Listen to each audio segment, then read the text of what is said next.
我靠，这寄来的都是什么玩意儿？嚯！今天一个同行寄了个这玩意儿过来，当然这也不是他的，这是用户放他那里修的。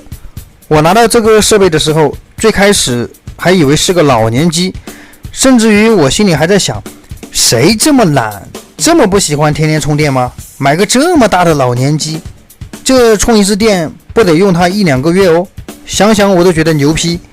后来客户告诉我，这玩意儿虽然可以打电话，但它不是手机，不是手机却可以拿来打电话，这么牛批的吗？难道是 GPS 信号之类的设备？毕竟我是第一次摸这玩意儿，在此之前我也没见过。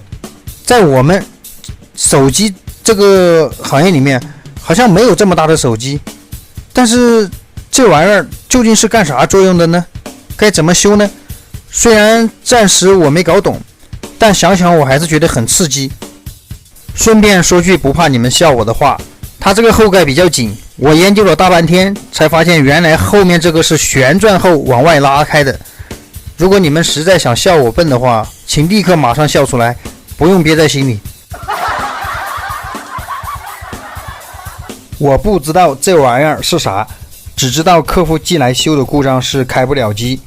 这是个特殊的电子设备，虽然我从来没修过这玩意儿，不过我想这个应该和手机原理差不多吧。但是我夹电源表它也没有反应，这就有点尴尬了。这机器的电池仓内有个贴纸，通过上面的信息，我在某宝上大概查了一下，嚯，这玩意儿还不便宜哦。大概翻了几个后，心里有点逼数了，这不是老年机，这恐怕是那种用来测量角度的设备吧，比如说像修房子、搞规划、弄桥这些的。不知道我说的对不对，如果不对的话，还请大家纠正一下。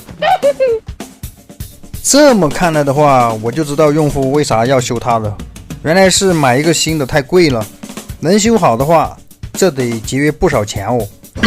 拆机的画面呢，能省略就省略吧，反正我想大家也不想看。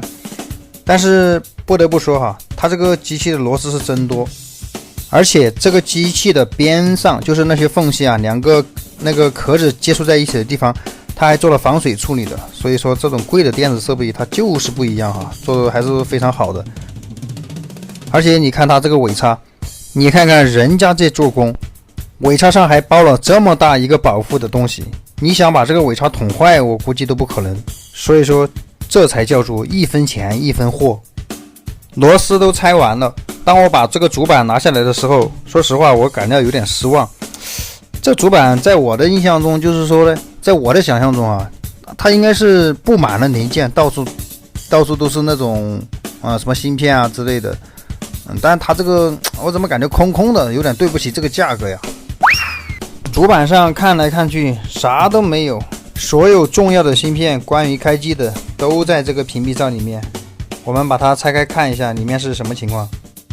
不拆开不知道，拆开后吓一跳，什么情况？这么贵的东西，我没想到居然用的是 MTK 的处理器，你这个多少有点闪到我的老腰了。这个处理器同样也逃脱不了虚焊，因为它的焊脚非常细，修过类似处理器手机的朋友应该最能体会。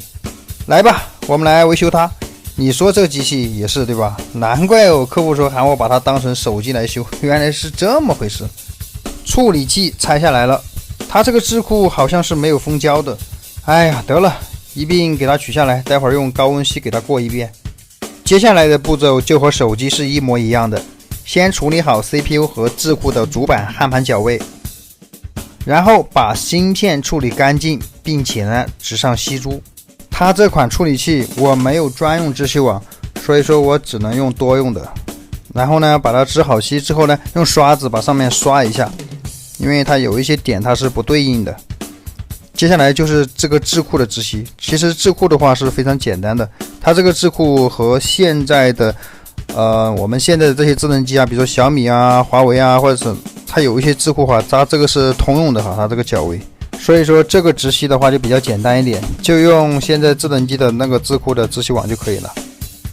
打上一点焊油，先安装这个智库，然后呢 Q 弹的感觉哈，就是这种感觉，看到没有？然后这个就安装好了。同样的道理，安装 CPU 呢也是一模一样的，有点回弹的感觉，这个 CPU 基本上就装好了，就没啥问题了。